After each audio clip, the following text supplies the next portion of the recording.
വീണ്ടും മൂന്നാം പിണറായി സർക്കാർ അധികാരത്തിൽ വരുമെന്ന് ആവർത്തിച്ച കോൺഗ്രസ് നേതാവ് മണിശങ്കർ അയ്യർ. ഞാൻ കോൺഗ്രസുകാരൻ തന്നെയാണെന്നും മണിശങ്കർ അയ്യർ. കേരളത്തിലെ കോൺഗ്രസ് നേതാക്കളെ കടുത്ത ഭാഷയിലാണ് മണിശങ്കർ അയ്യർ വിമർശിച്ചത്. അധികാരത്തിൽ വരാനുള്ള കഴിവ് പ്രതിപക്ഷത്തിന് ഇല്ലെന്നും വിമർശനം. വിഷൻ 2031 ഉദ്ഘാടന വേളയിലായിരുന്നു മൂന്നാം പിണറായി സർക്കാർ അധികാരത്തിൽ വരുമെന്ന് മുതിർന്ന കോൺഗ്രസ് നേതാവ് മണിശങ്കർ അയ്യർ അഭിപ്രായപ്പെട്ടത്. അതേ അഭിപ്രായത്തിൽ ഉറച്ചു നിൽക്കുകയാണ് Manishankar Iyer.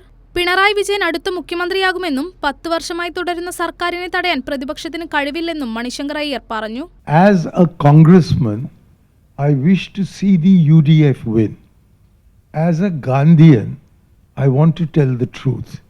Pinarayi is going to be the next chief minister because for the first time in the history of 75 years of Kerala, a government was not changed when the Congress should have come into power.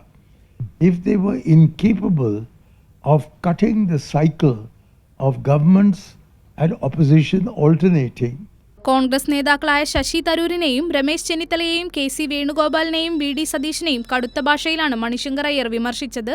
AICC general secretary KC വേണുഗോപാലിനെതിരെയും ആഞ്ഞടിച്ചു മണിശങ്കർ അയ്യർ. കോൺഗ്രസിന്റെ എക്കാലത്തെയും മോശം സംഘടനാകാര്യ സെക്രട്ടറിയാണ് KC Venugopal എന്നാണ് വിമർശനം. സർദാർ വല്ലഭായ് പട്ടേലിനെ പോലൊരാൾ ഇരുന്ന കസേരയിലാണ് വേണുഗോപാലിനെ രാഹുൽ ഗാന്ധി ഇരുത്തിയിരിക്കുന്നതെന്നും മണിശങ്കർ അയ്യർ പറഞ്ഞു. സമീപകാലത്തായി കോൺഗ്രസിനെതിരെ രൂക്ഷ വിമർശനമാണ് മണിശങ്കർ അയ്യർ ഉന്നയിക്കുന്നത്. കോൺഗ്രസ് നേതാക്കളുടെ പല നടപടികളെയും ശക്തമായ ഭാഷയിൽ അദ്ദേഹം വിമർശിച്ചിട്ടുണ്ട്. കോൺഗ്രസ് MP ശശി തരൂർ മോദിയുടെ മന്ത്രിയാകാനാണ് ശ്രമിക്കുന്നതെന്ന് മണിശങ്കർ അയ്യർ വ്യക്തമാക്കിയിരുന്നു. തരൂർ ഏറ്റവും വലിയ കരിയറിസ്റ്റാണെന്നും വിമർശിച്ചു. അതേസമയം കേരളത്തിലെ ഇടതുപക്ഷ സർക്കാരിന്റെ വികസനക്ഷേമ പ്രവർത്തനങ്ങളെ അദ്ദേഹം പ്രകീർത്തിക്കുകയും ചെയ്തു. രാജീവ് ഗാന്ധിയുടെ സ്വപ്നങ്ങൾ യാഥാർത്ഥ്യമാക്കിയത് കമ്മ്യൂണിസ്റ്റുകാരാണ്. ഒരു കോൺഗ്രസുകാരനായിരിക്കുമ്പോൾ കേരളത്തിൽ UDF വിജയിക്കണമെന്നാണ് ആഗ്രഹിക്കുന്നത്. എന്നാൽ ഒരു ഗാന്ധിയൻ കൂടിയായതിനാൽ എനിക്ക് സത്യം പറഞ്ഞേ മതിയാവൂ എന്നും മണിശങ്കർ അയ്യർ പറഞ്ഞു. മണിശങ്കർ അയ്യരെ തള്ളി കോൺഗ്രസ് നേതൃത്വം രംഗത്തെത്തിയെങ്കിലും അതിന് ശക്തമായ മറുപടി നൽകുന്നുണ്ട് മണിശങ്കർ അയ്യർ. നിലവിൽ കോൺഗ്രസ് വർക്കിംഗ് കമ്മിറ്റിയിൽ പ്രത്യേക ക്ഷണിതാവായി പ്രവർത്തിക്കുന്നുണ്ട്.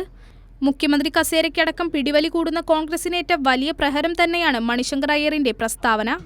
കൈരളി ന്യൂസ്, തിരുവനന്തപുരം.